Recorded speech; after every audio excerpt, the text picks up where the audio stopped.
Estamos de volta tratando agora da Idade Média. Idade Média é esse, que é um período que trata de 1000 anos da sociedade ocidental, 1000 anos esses que possuem uma série de aspectos, uma série de elementos hiper interessantes, hiper complicados também. Mas, para nossa sorte, dentro do espírito do vestibular, observa-se que a sociedade feudal é exatamente o ponto central que os examinadores do vestibular buscam exigir dos alunos. Assim sendo, tudo aquilo que a gente estiver falando aqui destes 1000 anos de história, dessa Idade Média toda, estará centrado, preocupado na formação, na dinâmica e no declínio da sociedade feudal. Inclusive, a própria periodização da sociedade feudal está ligada a esse tipo de processo. Veja bem, nós temos a Alta Idade Média, que é o momento histórico em que nos encontramos, onde você tem a formação da sociedade feudal. Um segundo momento, que é a Idade Média Central, onde o feudalismo está no seu apogeu e em plena dinâmica. E um terceiro momento, a Baixa Idade Média, em que a sociedade feudal está em declínio. Portanto, Alta Idade Média, entre os séculos 5 e 10, formação da sociedade feudal. Idade Média Central, entre os séculos 11 e 13, dinâmica da sociedade feudal. E, por fim, séculos 14 e 15, declínio dessa mesma sociedade feudal. Ora, a Idade Média, ela começa com todo aquele conjunto de invasões bárbaras e tudo mais. E na última aula, nós vimos aí o relato de uma fonte cristã da época, mostrando que muitos católicos viram a queda do Império Romano como se fosse nada mais, nada menos do que o próprio Apocalipse. Na medida em que a poeira assentou, em que os germânicos tomaram conta do Ocidente, do mundo romano, as coisas começaram a se modificar. E nós vamos pegar agora também o texto de um autor cristão que trata deste novo momento histórico para vocês perceberem como as coisas vão se alterando. Ao invés daquela visão apocalíptica, veja o que nos fala Orósio, um autor cristão da Espanha.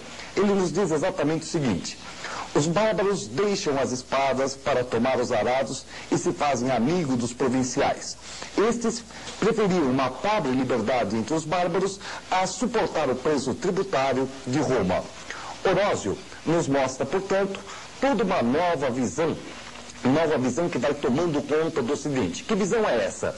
É que o bárbaro penetra no mundo romano, adquire diversas características deste mundo romano e, simultaneamente, a Igreja, que tinha visto a queda do Império como uma catástrofe, percebeu que a catástrofe não era tão grande e que, melhor do que isso, que ela poderia começar agora a amalgamar o que havia restado do Império do Ocidente junto com os elementos bárbaros.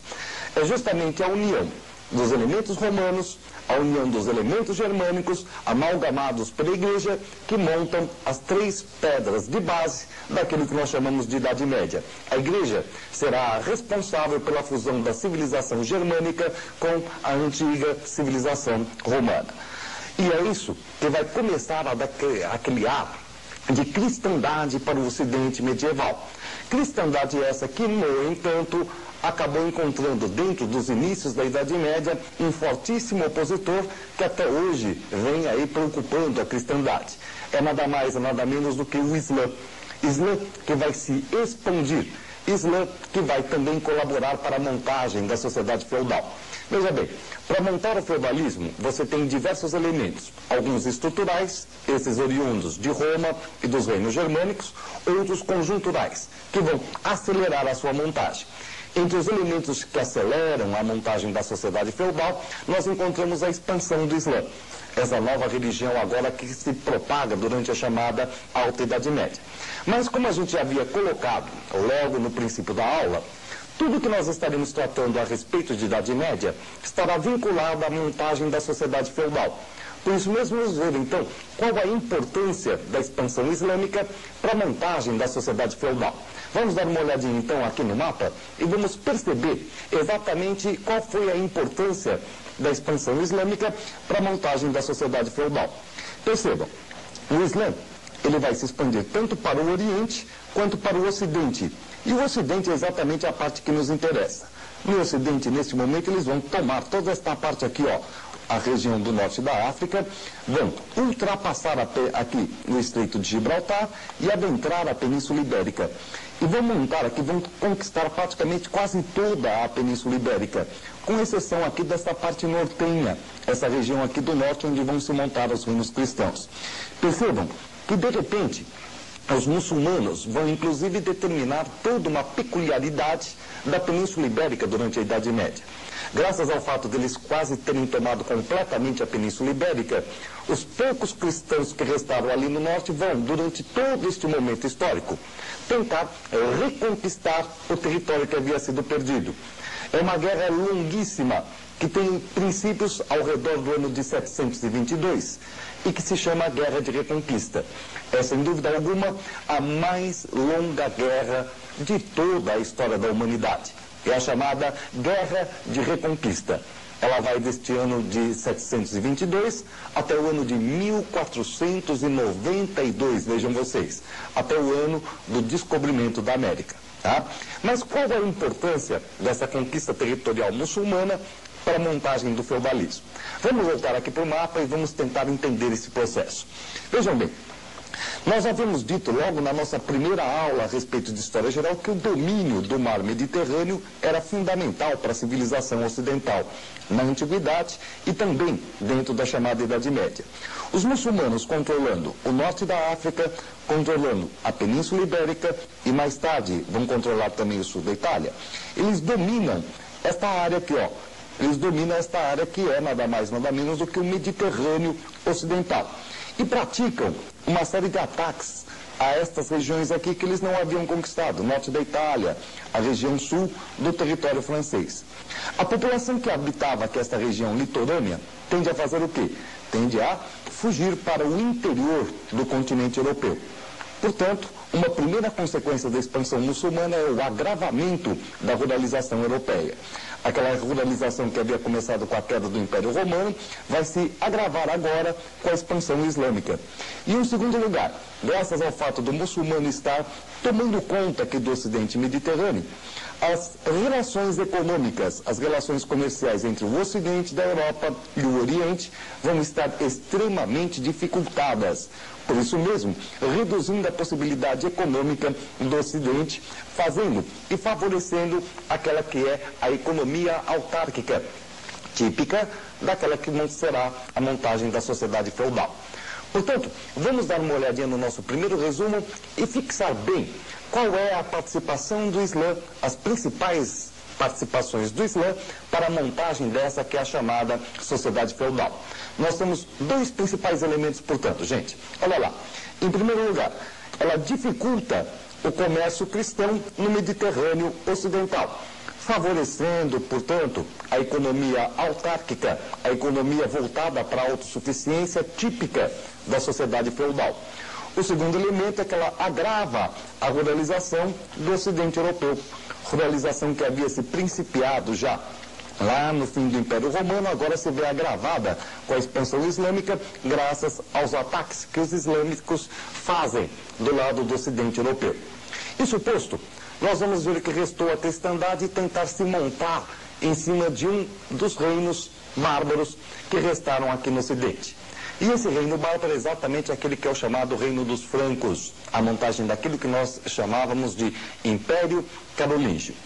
Esse Império Carolíngio monta para nós aí a última grande centralização do poder antes do nascimento, antes da montagem da sociedade feudal. Carlos Magno, o seu grande articulador, será coroado pelo Papa no Natal do ano de 800, dando aí um forte caráter cristão a esses elementos que estão no centro ocidental, na região, aliás, centro-ocidental da Europa.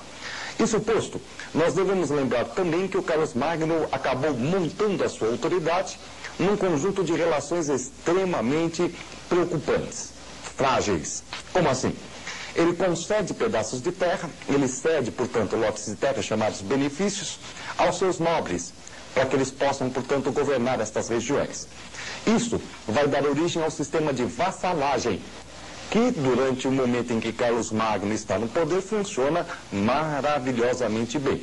Só que, com a morte do Carlos Magno, o governo de Luís o Piedoso e dos netos de Carlos Magno, os nobres que tinham recebido temporariamente aqueles benefícios, começam a se hereditarizar naquelas terras, transformando-se, portanto, num potentado local. Isso começa a movimentar a chamada descentralização do poder, típica também da sociedade feudal, e que será bastante agravada no momento em que nós tivemos a fragmentação do Império Carolíngio pelo Tratado de Verdun, no ano de 843. Vamos então dar uma rápida olhadinha naquele que é o mapa do Império Carolíngio. E olhem bem o seguinte: de repente, nós possuímos aqui toda esta região que vai montar um pedaço da Alemanha e a França, norte da Itália também. Será fragmentado aqui, deste lado, em Francia Occidentalis, a parte central será Lotaringia, e você terá aqui também a Francia Orientalis, como você pode observar na nossa ilustração posterior. Agora, vamos reparar também no seguinte, dentro do nosso resumo, quais são os elementos básicos do Império Carolíngio que vão ser montados, que vão estar bastante presentes dentro do conjunto feudal. Olha só, em primeiro lugar, o benefício que vai se transformar no feudo, a vassalagem, e aqueles que são os fiscais do nosso amigo Carlos Magno, os missi dominiti. Missi dominiti, que eram fiscais chamados também de olhos e ouvidos do rei, que controlavam os vassalos.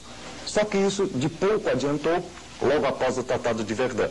Aí nós vamos encontrar um conjunto de novas invasões sobre a Europa centro-ocidental. Quais são elas? Vamos olhar o resumo e você perceberá quais são. Em primeiro lugar, os normandos, também conhecidos como vikings, oriundos aí da Escandinávia, os sarracenos, lá a partir do norte da África, húngaros e eslavos a partir do leste europeu. Vamos ver no mapa como é que eles vão ocupar essa região. Note bem, os sarracenos estarão tomando aqui a região sul da Itália, assaltando o sul da França. Os vikings, a partir aqui da Escandinávia, Noruega, Suécia, Finlândia, Dinamarca, vão conquistar um pedaço da Inglaterra, norte da França, vão entrar aqui pelo Oriente, que não nos interessa muito, pressionando os eslavos para este lado aqui. Então veja, a Europa está sendo assaltada, a setinha que corre para todos os lados. Daqui pelo muçulmano, daqui pelo sarraceno, pelo norte, pelo nosso amigo normando. Restou para o nosso amigo fugir para a direita, tipo leão da montanha, saída pela direita, só que não adiantou muito. Daqui vieram os húngaros e eslavos assaltando, criando todo um clima de medo, tensão e insegurança que são vitais para o nascimento do feudalismo. Aliás, o feudalismo é a resposta dada a esse conjunto de medo, tensão e insegurança. E a gente vai ver por que na nossa